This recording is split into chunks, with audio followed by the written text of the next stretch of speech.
तो जी नमस्कार दोस्तों, आप लोग देख रहे हैं बीडी भोजपुरी। और आप सभी को बता दूं, भोजपुरी के सुपरस्टार थे साई लाल यादव जी का फिल्म रंग दे बसंती आज यानी 7 जून से आप सभी ये नज़दीकी सिनेमा हॉल में रिलीज़ हो चुका है। और इस फिल्म को लेकर काफ़ी ज़्यादा प्रमोशन किया जा रहा है, अलग अलग प्रेस कॉन्फ्रेंस दिए जा रहे हैं। पटना में, मुंबई में जो अच्छे सिनेमा घर हैं वहाँ पर थे साई लाल यादव जा रहे हैं। और कितने तारीख तो कितने बजे कहाँ पर मिलेंगे ये लिस्ट जारी हुआ है, जो कि आप लोग देख सकते हैं।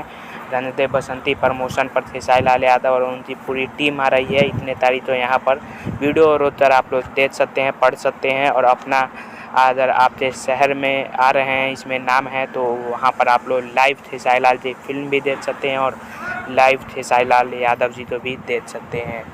तो आप लोग कितना एक्साइटेड हैं, कितना इस फिल्म को देखने के लिए बेचैन हैं, इस फिल्म से जाने आप तो कैसे लगे हैं और देखने जाने वाले हैं या नहीं, कमेंट में ज़रूर बताइएगा। ऐसे फिल्मों तो आप लोग ज़रूर देखिए, प्यार दीजिए, तभी इससे बड़ी फिल्में भोजपुरी में भी साउथ की तरह फिल्में आएंगी। तो आप लोग जाएंगे तो ज़रूर कमेंट करें।